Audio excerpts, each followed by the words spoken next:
can safely say with the utmost confidence that with the conclusion of RWBY Volume 8, I truly have missed nothing with the show since dropping it all the way back in Volume 6. Well, remember this video? Remember when I listed all the things I don't like and why I was done with RWBY?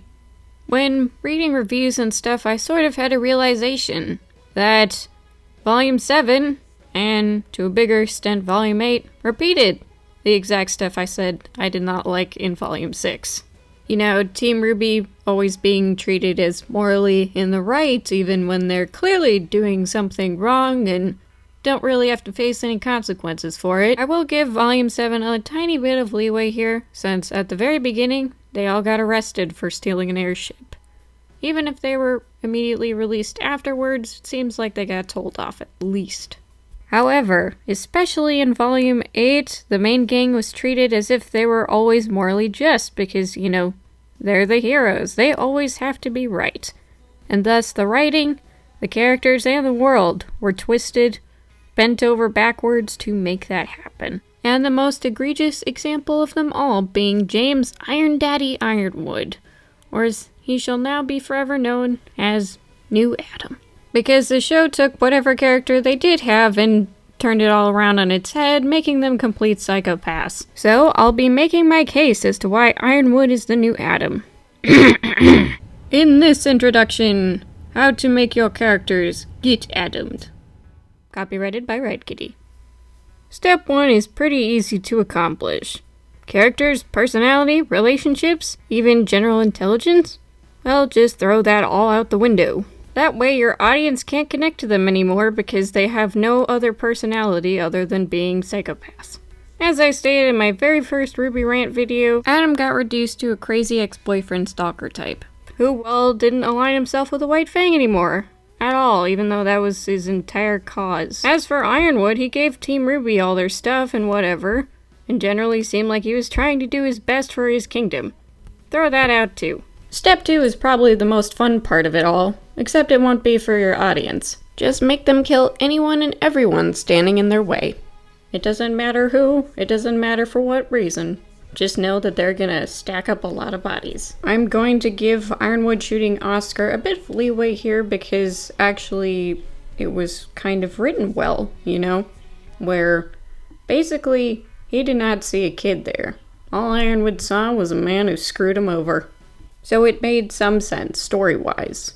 However, that did not continue in Volume 8. Although, considering that, well, the Volume 7 commentary revealed that the writers are still trying to write a story, I have to wonder if they actually knew what they were writing and just wanted to portray Ironwood as a murderous psychopath from day one. Or if everything that I thought was good about Volume 7 was just purely an accident. Now for Step 3, death. But not just any form of dying. Basically, have your character be left by the one person that they might have the closest relationship with. And they just stay there and die alone. While Iron Daddy is not confirmed to be dead, it does not look good for him right now, because Salem was right there, and also he's on a falling city.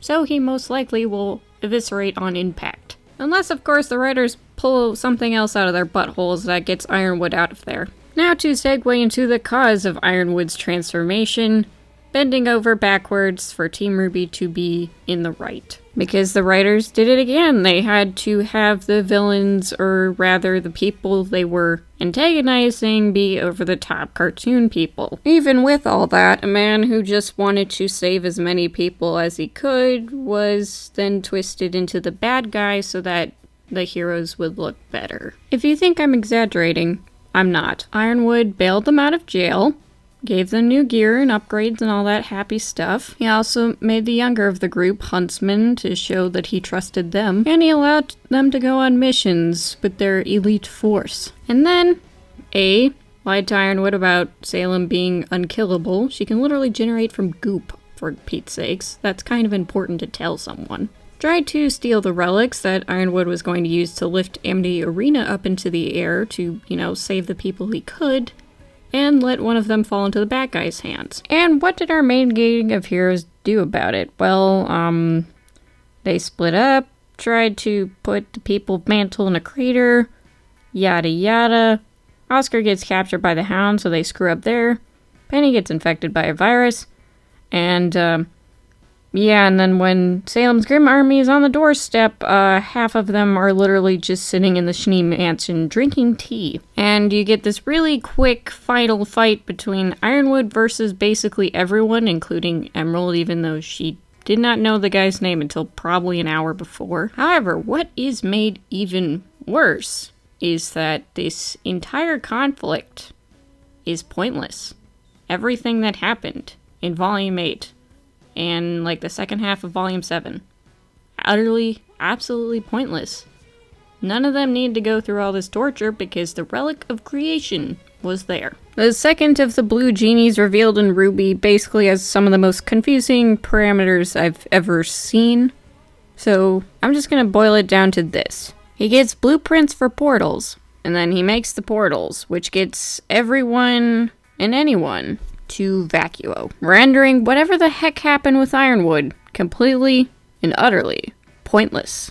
Even the whole bit with Ironwood trying to blow up Mantle, half the kingdom he was trying to save last volume. I swear, it's the same garbage as Volume 6, except somehow the writers found a way to make the conflict even more pointless with the Relic of Creation. Because if everyone had just used it to begin with, then none of this conflict would have ever happened. Unless I'm mistaken in my assessment, in which case, feel free to let me know. Forgive me if it sounds like I'm repeating myself, but I am seriously having a severe case of deja vu with this. And never is that more the case with whatever the heck Yellow Jacket's supposed to be, because my sneaking suspicions were confirmed, and basically Yang and Blake have been further reduced from, being actual characters and just being two people shipped together. Thus, I'll reiterate what I said 2-3 years ago.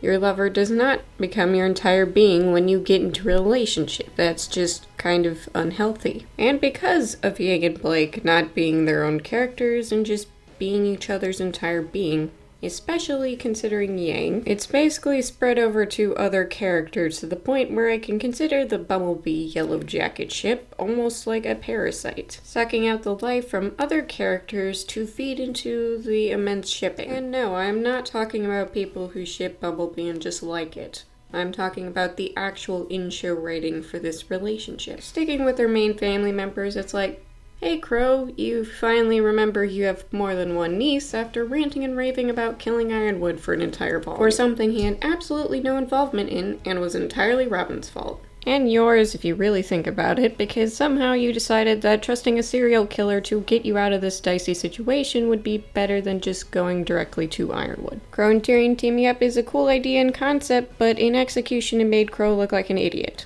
Now then, moving on. From the idiot uncle who forgot his nieces existed for an entire season, to the baby sister who probably thinks she's an only child due to how little Yang has been involved. Because RWBY and Yang do not act like sisters.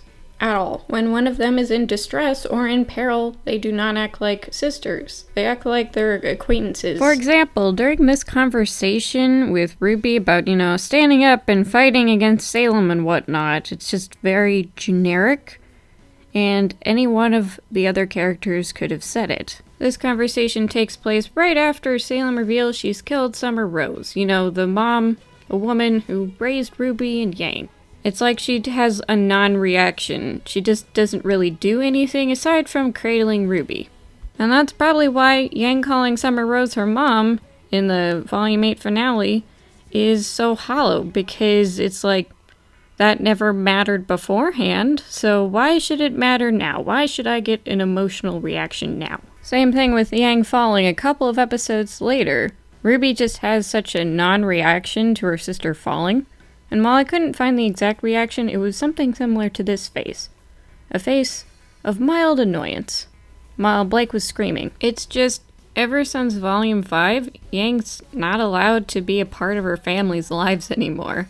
She can only be a part of Blake's life. And that's really a shame, because you've got this golden family drama just waiting to happen with the entire Xiaolong, Rose, Bronwyn lineup.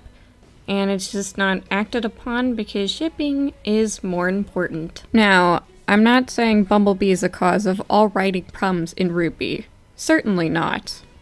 But what I am saying is, when you take elements out of a character midway through the story, it's certainly noticeable. And it really is a shame. Just like how it's a shame I thought it was necessary to make this video, because I truly thought that RWBY could not top whatever the heck happened with Adam Taurus. But I suppose the joke's on me, right?